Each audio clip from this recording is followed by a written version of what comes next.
ওই বান্দা এবং তার মা বাবার জীবনের সব গুনাহগুলো আল্লাহ ক্ষমা করে দিবেন। একটুখানি নেকের তরে রোজ হাসরের মাঠেতে বাবা ঘুরবে মায়ের পিছে, মায়ে বাবার গেতে আহাতে মন কঠিন দিনেতে আল্লাহ তোমায় ভুলবে না। ঠিক মতো পড়িলে নামাজ জান্নাত তোমার ঠিকানা। কোথায় ঠিকানা? আমার প্রাণের মা বোনেরা জলদি করে সজাগ হও, আমার প্রাণের ভাই বন্ধুগণ জলদি করে উঠে যাও, ওযু করে তাড়াতাড়ি নামাজ পড়তে লেগে যাও। কারণ পশু পাখি কীট পতঙ্গ কেউ তো শুয়ে রইল না, মানুষ হয়ে ঘুমিয়ে থাকা ঠিক আমাদের হবে না। আহা মন কঠিন দিনে আল্লাহ তোমায় ছাড়বে না। ঠিক মতো পড়িলে নামাজ আল্লাহর জান্নাত তোমার ঠিকানা। ঘুমের চেয়ে নামাজ ভালো। কি ভালো?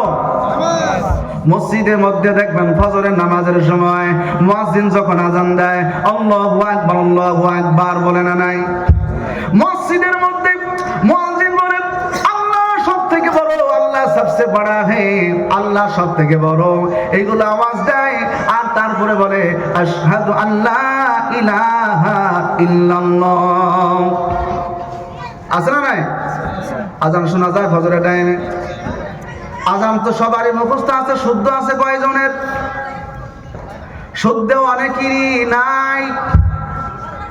আলেম হাফেজ ভালো ভালো মানুষ অঞ্চলের মধ্যে আছে, হাফেজে কোরআন আলেমে দিন, ওদের নিকটে বসিয়া ওই আবাদত আযান একটা শুদ্ধ করে দেওয়া শিখিও। একের আগে 12 বছর যদি মসজিদের আযান দাও, আল্লাহর নবী বলেছেন ওই বান্দার জন্য আখিরাতে জাহান্নাম হারাম, জান্নাত ওয়াজিব হয়ে যাব। আর মুয়াজ্জিনুনা আতওয়ালুন নাসি আনাকান ইয়াউমাল কিয়ামা। যারা আযান দিবে মসজিদে যারা আযান দিবে, আল্লাহ রাসূল বলেছেন আল মুয়াজ্জিনুনা আতওয়ালুন নাসি আনাকান। অনুকুন মানে গর্দান, তার বহু বচন হলো আনাক। আল্লাহ রাসূল বলেছেন যারা মসজিদে আযান দিবা, আযান দেন ওয়ালাদের গর্দান আমি আল্লাহর নবী বললাম আল্লাহ তাআলা আখিরাতের দিন ওই বান্দাদের গলা গর্দান সবার চাইতে লম্বা করে দিবেন। চিনা যাবে আখিরাতের দিন আল্লাহ পাক ওদেরকে বিনা হিসাবে জান্নাতের মেহমান বানায়া দিবেন। এই জন্য আমার বাবাজানেরা, আমার বাবুজানেরা, আম্মা জানেরা খুব মনোযোগ দিয়ে শোনেন। কথা বলতেছিলাম আপনার নামাজের কথা। নামাজ যদি 5 ওয়াক্ত সময় মতো পড়ো, ইন্না সলাতা কানাত আলাল মুমিনিন কিতাবাম মাওকুতা। আল্লাহ পাক কোরআনে কারীমের মধ্যে বলেছেন নামাজটা ফরজ, আর সময় মতো নামাজ পড়াও ফরজ। কথা বুঝেন? এমন মুসল্লি আমাদের এমন আছে, আপনাদের এখানে আছে না নাই? আমাদের এই গোলপাড়া লক্ষ্মীপুরের মধ্যে আমি দেখেছি দোকান করে হাট বাজারে ঘুরতেছে, নামাজের খবর নাই। আপনার মুখের মধ্যে দাড়ি, লম্বা একটা টুপি, লম্বা জামা, হাতে একটা লাঠি, হাতে তসবিহ আছে। আসরের নামাজের টাইম পার হয়ে গেল, মাগরিব চলে গেল, ওরে যদি নামাজের কথা বলা হয় ওই বান্দা বলে এখনো সময় আছে।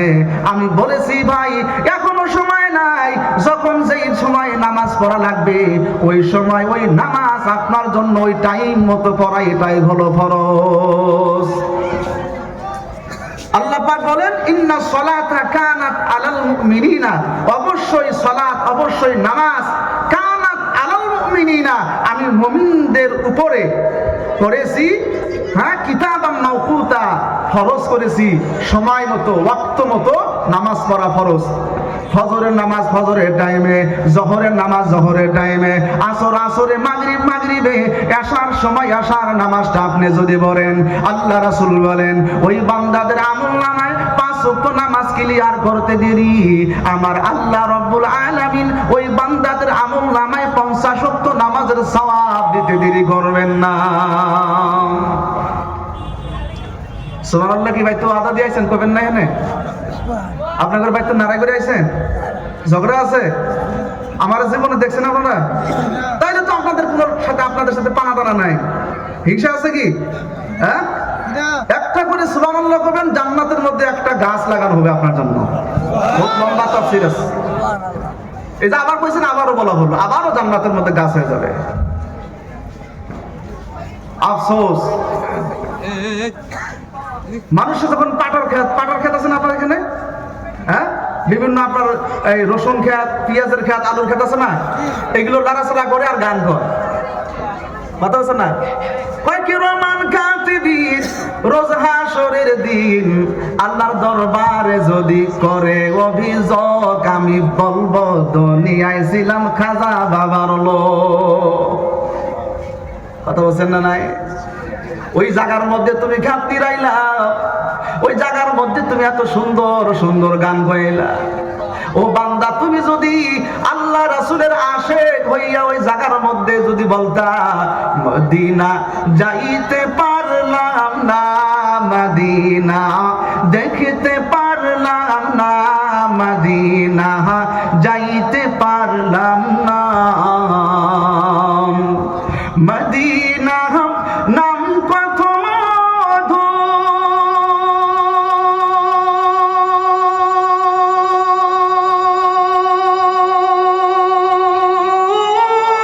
মধুর, মদিনা আর যে কত দূর, সেই মদিনার পথের ধুলি আমি, সেই মদিনার পথের ধুলি আমি মাখতে পারলাম না, মদিনা যাইতে পারলাম না, মদিনা দেখতে পারলাম না। আমি অসহায় তাই এত দূরে রই, আমি অসহায় তাই এত দূরে রই, শুধু সালাম জানাই, মদিনা যাইতে পারলাম না, মদিনা দেখিতে পারলাম না, মদিনা নাম কত সুন্দর,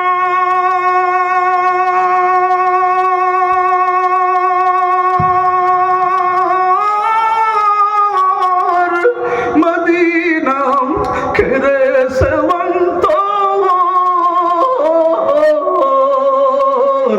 মদিনা নাম কত সুন্দর, মদিনা খেরে সেবন্ত,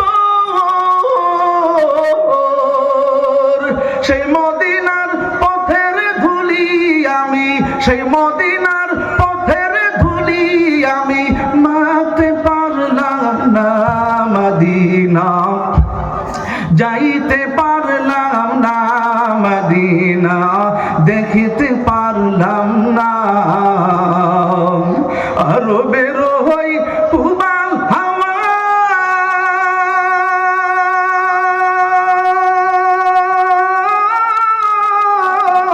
পশ্চিমে করে সোধাওয়া, আরো বেরো হই পুবাল হাওয়া,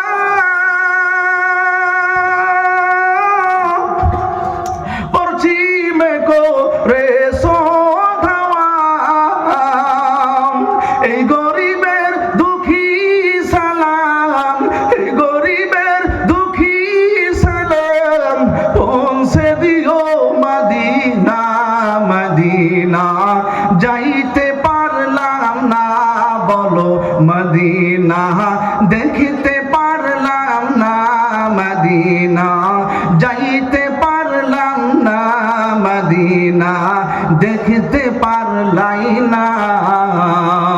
আমি অসহায় তাই এত দূরে রই, আমি অসহায় তাই আড়ালাতে রই, শুধু সালাম জানাই, মদিনা দেখিতে পারলাম না। আমার আম্মা জানেরা, আমার বাবু জানেরা, ও মুরব্বিয়ানে জন, ভালো করে মনোযোগ দিয়া শোনো। তুমি আর গান গায়ও না। আর যদি এই কোরআনের জলসার মধ্যে ওয়াদা দিতে পারো, এই জায়গার মধ্যে যদি তুমি আল্লাহ রাব্বুল আলামিনকে সাক্ষী রাখিয়া উলামায়ে হযরতের কাছে যদি তুমি ওয়াদার মধ্যে যদি একদম অটল থাকতে পারো, আল্লাহ রাব্বুল আলামিন বলে, ও বান্দা, যেদিন থেকে তুই তওবা করবি, তওবা করতে দেরি আমার আল্লাহ রাব্বুল আলামিন তার জিন্দেগীর সব গুনাহগুলোকে মাফ করতে দেরি করবেন না। তওবা করতে রাজি আছেন আজকে সবাই? আছেন সবাই? আল্লাহ পাক রব্বুল আলামিন বলেন, ইন্নামাল মুমিনুনা আল্লাযীনা ইযা যুকিরাল্লাহু ওয়াজিলাত কুলুবুহুম ওয়া ইযা তুলিয়াত আলাইহিম আয়াতুহু যাদাতুহুম ঈমানা ওয়া আলা রাব্বিহিম ইয়াতাওয়াক্কালুন। একবার চিৎকার দিয়া বলা যায়নি আল্লাহু আকবার? আমার ভাইয়েরা, আমার আম্মা জানেরা, আল্লাহ পাক রব্বুল আলামিন বলে, ইন্নামাল মুমিনুনা আল্লাযীনা, অবশ্যই যখন মুমিনের সম্মুখে এবং মুমিনরা যখন আল্লাহ পাকের জিকির করবে, আল্লাহর কোরআন পড়বে, আল্লাহর জিকির করবে, ওই বান্দাদের ওয়াজিলাত শব্দের অর্থ হলো তিনটা। এক নম্বর হলো ওই বান্দার তিনটা তাফসীরের মধ্য থেকে আপনার এক নম্বর হলো আল্লাহর জিকির যখন করবে, ওই বান্দার অন্তর থেকে একটা আনন্দ এবং উজ্জ্বলময় একটা আনন্দর ভাব সৃষ্টি হয়ে যাবে। আল্লাহ পাক বলে, যখন এই বান্দার মধ্যে আমার জিকির করার কারণে এই ভাব হবে, নাইবা তার আনন্দ ভাবের সঙ্গে তার খুশু লাগবে, নাইবা তার শরীরের রুমগুলো দাঁড়ায়া যাবে, আমি আল্লাহ রাব্বুল আলামিন ওই বান্দার, আমি এই দুনিয়ার বুকে ওই বান্দাকে পরিপূর্ণ খাঁটি মুসলমান হিসাবে আমার রেজিস্টারের মধ্যে নাম লেখায়া দেই। যখন বান্দা কোরআন তেলাওয়াত করবে, আল্লাহ পাক বলেন, ওয়াইদা তুলিয়াত আলাইহিম আয়াতুহু, যখন তাদের সম্মুখে বা তারা এবং অন্য কেউ যদি কোরআন তেলাওয়াত করে, কোরআন তেলাওয়াত শুনতে দেরি, আমি আল্লাহ রাব্বুল আলামিন বলেছি, যাদাতুহুম ঈমানা, আমি আল্লাহ তাদের আমল নামার মধ্যে ঈমান বৃদ্ধি করে দেই। বলেন সুবহানাল্লাহ। আর যাদের ঈমান বৃদ্ধি হয়ে যাবে, ঈমান কিন্তু কম হয়, বেড়ে যায়, আবার খাইটাও যায়। কথা বুঝছেন না? যারা গুনার উপরে গুনাহ করতেছে, ওদের ঈমান কিন্তু একদম কম হয়ে গেছে। একটা মানুষ যখন জিনা করতে যায়, একটা মানুষ যখন চুরি করতে যায়, ওই সময় যদি ইমানদার হয়েও থাকে, চুরি করার টাইমে ইমানটা তার শরীর থেকে আলাদা হয়ে দাঁড়ায় যায়, সঙ্গে থাকে না। এই জন্য আমার ভাইরা খুব মনোযোগ দিয়ে শোনেন, ঈমান তৈরি করার একটা প্র্যাকটিক্যালি আমল হলো দুনিয়ার বুকে কোরআনের মরকজ, আল্লাহওয়ালাদের দরবার, আলিম উলামাদের নিকটে বসবা, তাদের নিকটে বৈশা তোমরা ছাত্র হইবা। নিজে আলিম হও নাই যারা, আলিমদের হও বাপ চাচা, জানে প্রাণে মেহনত করে গড়ে তুলো মসজিদ আর মাদ্রাসা। নিজে আলিম হইতে পারো নাই, আল্লাহ রাসূল বলেন, কুন আলিমান আও মুতাআল্লিমান আও মুস্তামিআন আও মুহিব্বান ওয়ালা তাকুন খামিসান ফাতাহলিক। আসসালামু আলাইকুম। আল্লাহ রাসূল বলেছেন, এক নম্বরে তুমি আলেম হও। এক নম্বরে যদি আলেম হও, তাহলে তো তুমি পূর্ণিমার চাঁদের মতো, অঞ্চলের মধ্যে তুমি একটা পূর্ণিমার চাঁদের মতো। হযরত আব্দুল্লাহ বিন মুবারক রাহমাতুল্লাহি আলাইহি বিজ্ঞ বড় আলিম মুহাদ্দিসে কবির ছিলেন। উনিও মক্কাতুল মুকাররমায়, ঘটনাটা বড় লম্বা, আমি ওই দিকে যাব না। আলিম অত বড় হওয়ার বড় একটা মহিলা মানুষের সামনে তিনি হার মানছেন। কথাটা বুঝাইতে চাই ভাইয়েরা। মক্কা গেছে হজ করতে, মক্কায় হজ করে নাই যে আপনার গুয়াহাটি হাজর পোয়া মক্কা আছে হজ করে, হজ করে মক্কায় করে না। কিন্তু কিছুগুলো বান্দা এমন আছে, সেই মানুষগুলো আমাদের ওখান থেকে আপনার গুয়াহাটি হাজো মক্কা পোয়া মক্কা যা আছে, ওখানে যায় 7 চক্কর মাইরা আসে হজ করে আইলাম। বলেন নাউজুবিল্লাহ।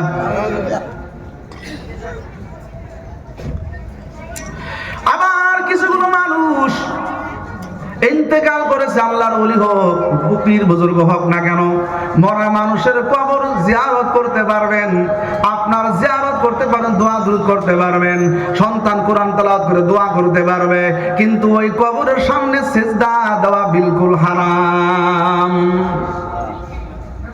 কথা বলছেন না? আপনি জিন্দা পীরের কাছে কিছু দোয়া চাইতে পারবেন, মরা পীর যিনি মইরা গেছে, কবরের মধ্যে গেছে, এক নম্বরে তার উপরে আপনি চাদর বিছানি, আগরবাতি, মোমবাতি এবং তার কাছে কিছু চাওয়া, এগুলো একটাও আপনি করতে পারবেন না। মন রাখবো ইনশাল্লাহ। আজকে যা কিছু বলবো কিছু তাজা তাজা কথা বলবো। হযরত আব্দুল্লাহ বিন মুবারক রাহমাতুল্লাহি আলাইহি হজ করতে গেছে মক্কায়। হজ শেষ করার পর বাড়ির দিকে যখন রওনা হয়ে গেছে, দেখে একটা বুড়ি মানুষ উনের চাদর মুড়ি দিয়ে শয়ন করেছে। এটা মরা নাকি জিন্দা আল্লাহ ওয়ালা মানুষ, কিন্তু রাস্তায় মানুষ বিপদে পড়লে এমনি রাইখা আসে না। কথা বলেন ঠিক কিনা? ওই বান্দা আব্দুল্লাহ বিন মুবারক রাহমাতুল্লাহি আলাইহি বুড়িমাকে সালাম দিল, টেস্ট করলো এটা মরা নাকি জিন্দা, এটা জানার জন্য সালাম দিলেন, আসসালামু আলাইকুম ওয়া রাহমাতুল্লাহ। আর আমরা সালাম কেমনে দেই? আসসালামু আলাইকুম, আসসালামু আলাইকুম, আসসালামু আলাইকুম। আসসালামু আলাইকুম সাহেব, কই আসসালামু আলাইকুম, তার মানে হুজুর আপনার উপরে ঠাড়া করুক। আমার হুজুর যদি ওই কথাটা আবার ঘুরায়া দেয়, ওয়ালাইকুম সালাম, আছে না কথা? যাও একলাই মরুন খায়, আমার সঙ্গে তোমার উপরে ঠাড়া করুক, তাহলে গজব আর গজব, সালাম দিয়ে শান্তি আসার বিপরীত গজব শুরু হয়ে যাবে। কথা বলেন ঠিক কিনা? সালাম শিখবেন একদম পরিশুদ্ধ, আসসালামু আলাইকুম ওয়া রাহমাতুল্লাহি ওয়া বারাকাতুহু। চলবে তো? মুফতি সাহেবের কাছে ফজরের নামাজের পরে মাসলা জিজ্ঞাসা করবেন, হুজুর সালামটা শিখাইয়া দেন, অসুবিধা আছে? সালাম শিক্ষা হুজুরের কাছ থেকে নেবেন। কথা লম্বা করব না। হযরত আব্দুল্লাহ বিন মুবারক যখন সালাম দিলেন, সালামের জবাব তো আমরা শুদ্ধ আর অশুদ্ধ আবাদত আমরা জানি। সালামের উত্তর কি? ওয়া আলাইকুমুস সালাম ওয়া রাহমাতুল্লাহি ওয়া বারাকাতুহু। এটা না নাই?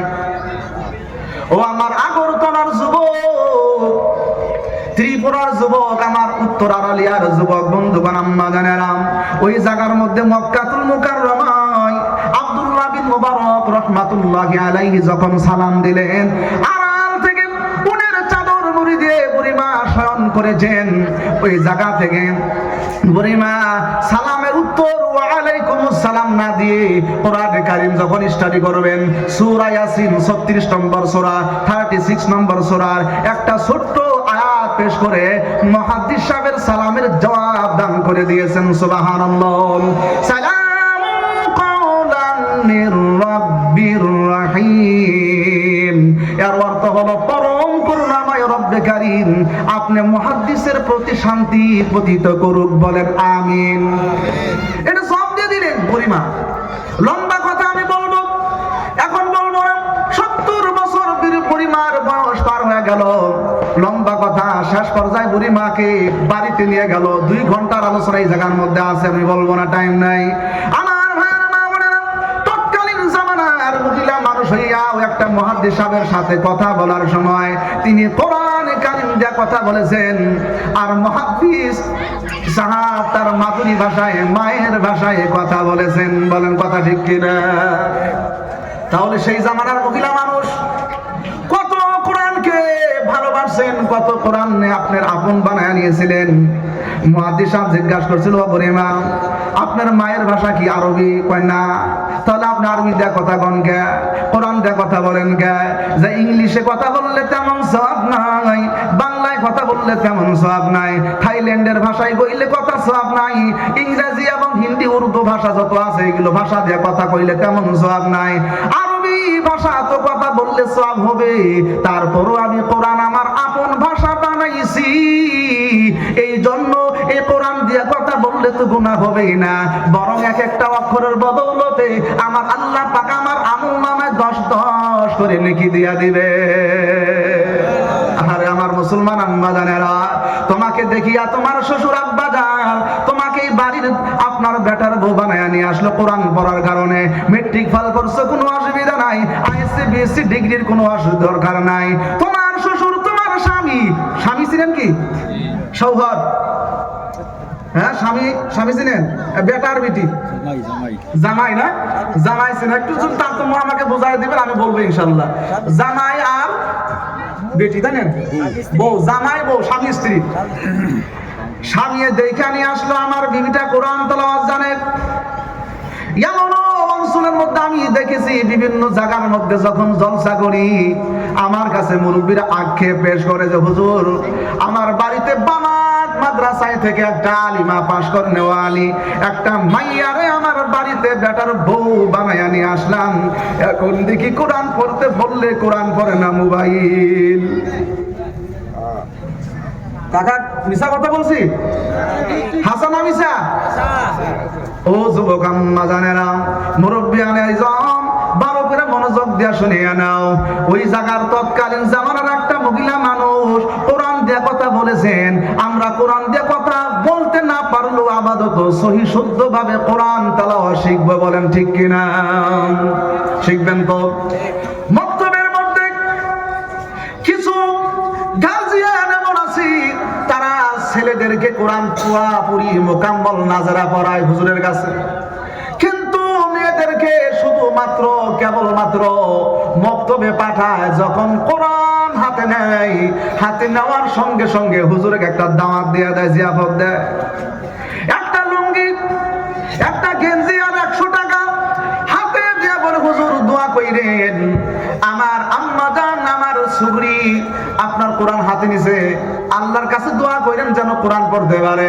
হুজুর যদি বলে কোরআন তুই এখনো পড়া শিখে নাই, কেবল মাত্র শুধুমাত্র হাতে নিয়েছে, আরো কিছুদিন আমার পড়ান লাগবে, ওর সময় নাই, স্কুলে যাব।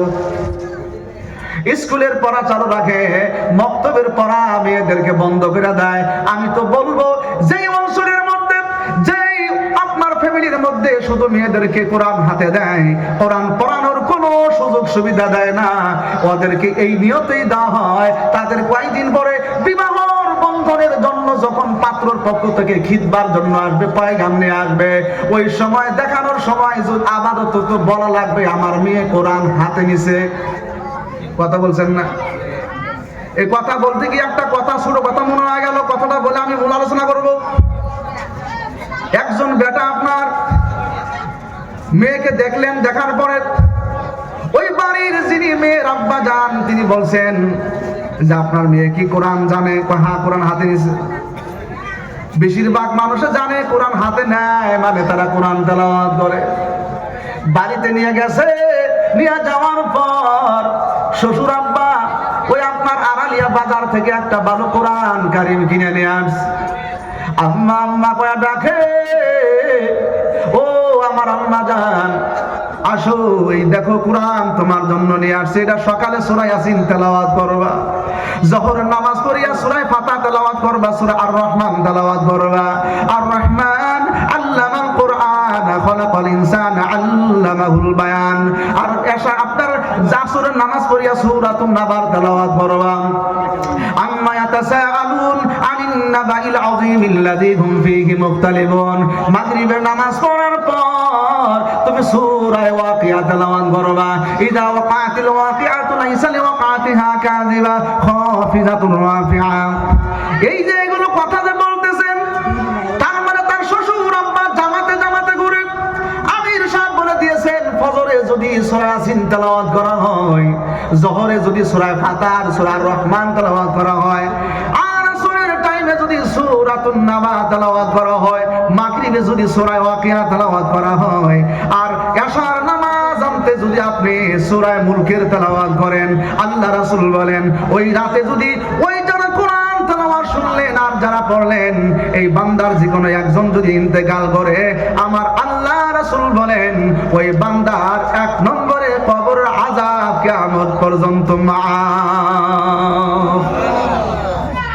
এখন ওই বেডিটা আইনা যখন বউরে যখন কোরআন দিল হাতে, কোরআন খালি থিয়া দেয়, হাতে নিয়ে থাকে, পড়ে না, তখন বিয়াই ফোন করছে, বিয়াই কোরআন তো আপনার আম্মা জানকে কি আপনার মেয়েকে হাতে দিলাম, কোরআন পড়ে না কে? আপনি বিয়ের আগে বলছে আমার মেয়েটা কোরআন হাতে নিচে পড়ে না। কথা বলছেন না? আমি তো মিথ্যা কথা কই নাই। আমার মেয়েটা কোরআন হাতে নিছে, কোরআন তোর পড়া শিখে নাই। ওই হালাতে যদি মেয়েদেরকে রাইখা দেন আর মনে মনে ভাবেন আখিরাতের দিন ফাতিমাতুজ জোহরা রাদিয়াল্লাহু তাআলা আনহার সঙ্গে জান্নাতে যাব, জান্নাত মামুর বাড়ি না, খালি মইরা দেন কি বা অসুবিধা? কথা কন ঠিক না নাই? আমরা বর্তমান ভাবে আছি, আমরা বর্তমান কিসে আছি? ভাব ভঙ্গিগায় আছি। আমাদের রং নয়া, ঢং নয়া, শান নয়া হে, কামে কুফুর হে, নামে মুসলমান হে মগর কামে কুফুর হে। আমরা সব কুফুরি কাজগুলো করতেছি, সব অন্যায় কাজগুলো আমাদের হাতে করি, পায়ে করি, চোখে করি, মুখে করি। অথচ আল্লাহ রাব্বুল আলামিন এইগুলো বস্তু আমাদের স্বাধীন দিয়ে দিয়েছেন, স্বাধীনতা দিয়ে দিয়েছেন। আপনি হাত দিয়ে গুনাহ করতে পারবেন, চোখ দিয়ে গুনাহ দেখতে পারবেন, মুখ দিয়ে মানুষকে গালি দিতে পারবেন, গীবত করতে পারবেন, পা দুটো দিয়ে আপনি গুনার কাজে হেঁটে যেতে পারবেন। কিন্তু আল্লাহ রাব্বুল আলামিন স্বাধীনতা দেওয়ার পরে পরীক্ষার হলের মধ্যে আপনাকে ছাইরা দিয়েছেন, স্বাধীনতা দিয়েছে। এই কাজগুলো যদি রাসূল আকরাম সাল্লাল্লাহু আলাইহি ওয়াসাল্লামের অনুগত্য অনুসরণ অনুকরণের মাধ্যম দিয়ে চলে, কিয়ামতের কঠিন মুসিবতের দিন ওই বান্দা আমার নবীর সুপারিশ তার নসিবে হয়ে যাবে। সুবহানাল্লাহ।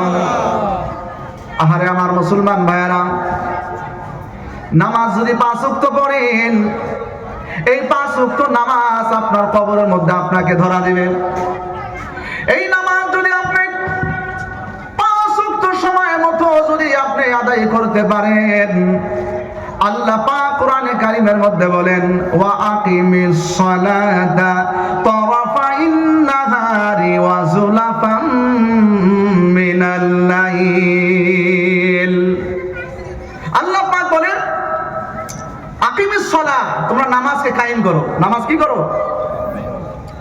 নামাজ কিন্তু কায়েম সেটা না খালি সিজদা যাওয়ার আগে উঠলেন, রুকু যাওয়ার আগে উঠলেন, এটা কিন্তু কায়েম না।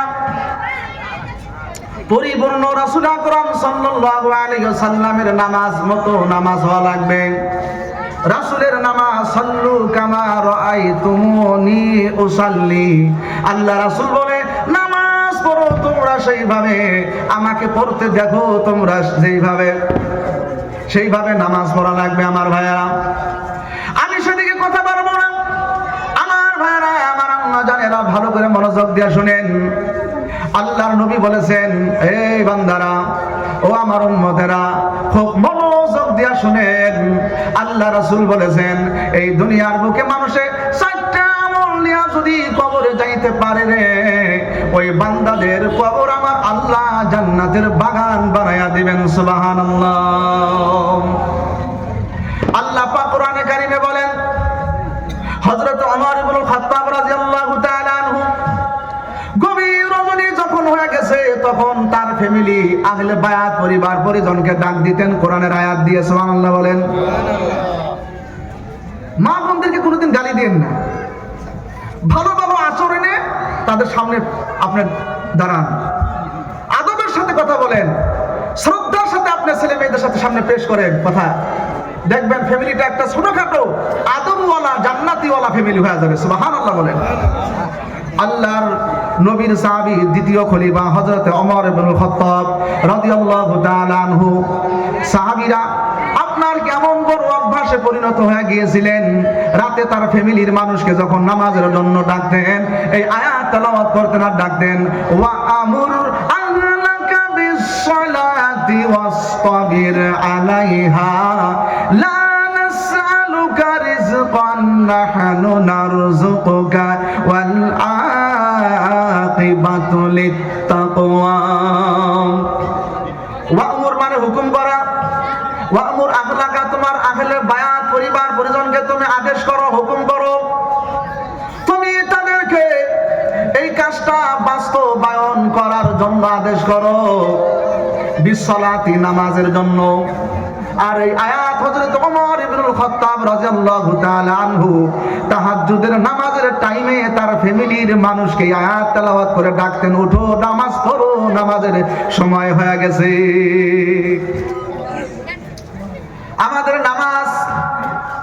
বেশিরভাগ নামাজ আমরা কাজা করি, নামাজ পড়ি না কিসের জন্য জানেন? ফ্যামিলির চাপে বইরা, দোকানের কাজ করার কারণে, খেত কৃষির কাজের জন্য, নানান কাজের মধ্যে ব্যস্ততায় থাকার কারণে আমাদের নামাজ ছাইরা যাইতেছি। কথা বলেন ঠিক কিনা? এবং ধন সম্পদ উপার্জন করার জন্য, এগুলো সম্পদগুলো সঞ্চয় করার জন্য আমরা ওই কাজের মধ্যে মশগুল থেকে থেকে আমরা নামাজ ছাড়ি। এবং কি সামনে রমজান মাস আসতেছে, আমাদের কাজের চাপের কারণে আমরা রমজানের রোজা পর্যন্ত ছেড়ে দিই। কথা বলেন ঠিক কিনা?